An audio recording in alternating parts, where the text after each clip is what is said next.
Je vais vous parler surtout du surendettement, le rôle de l'ASECO dans le surendettement. ASECO, recevoir les personnes en difficulté financière, hein, c'est déjà la première chose que l'on fait. Ces personnes sont souvent envoyées par le conseil départemental, les CCAS, les mairies, le bouche à bouche. Donc toutes ces personnes-là viennent nous voir pour les aider à faire leur dossier de surendettement. Nous avons 2 personnes, une à Auxerre et une à Sens, qui s'occupent uniquement, enfin beaucoup du surendettement. Hein. C'est-à-dire qu'elles sont là pour monter les dossiers avec les personnes. Déjà, dans un premier temps, il faut arriver à mettre la personne en confiance, arriver à la faire parler de manière à ce qu'elle nous explique ses problèmes.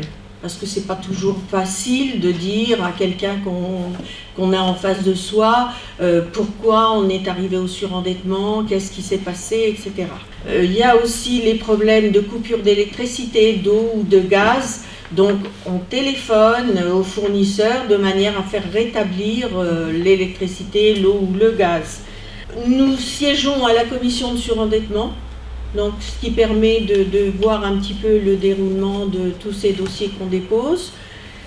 Alors, ensuite, lorsque la commission a décidé si le dossier était recevable ou qui a examiné, et que s'il y a une quotité positive, par exemple, la Banque de France doit faire un plan, et on ne laisse pas les personnes dans la nature comme ça, on les aide à faire leur budget.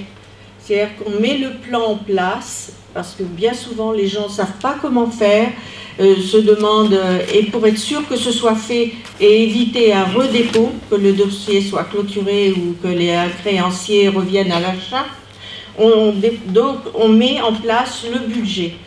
Et nous faisons faire à ces personnes qui s'occupent du surendettement des journées ou des demi-journées de formation à la Banque de France ou de remise à niveau.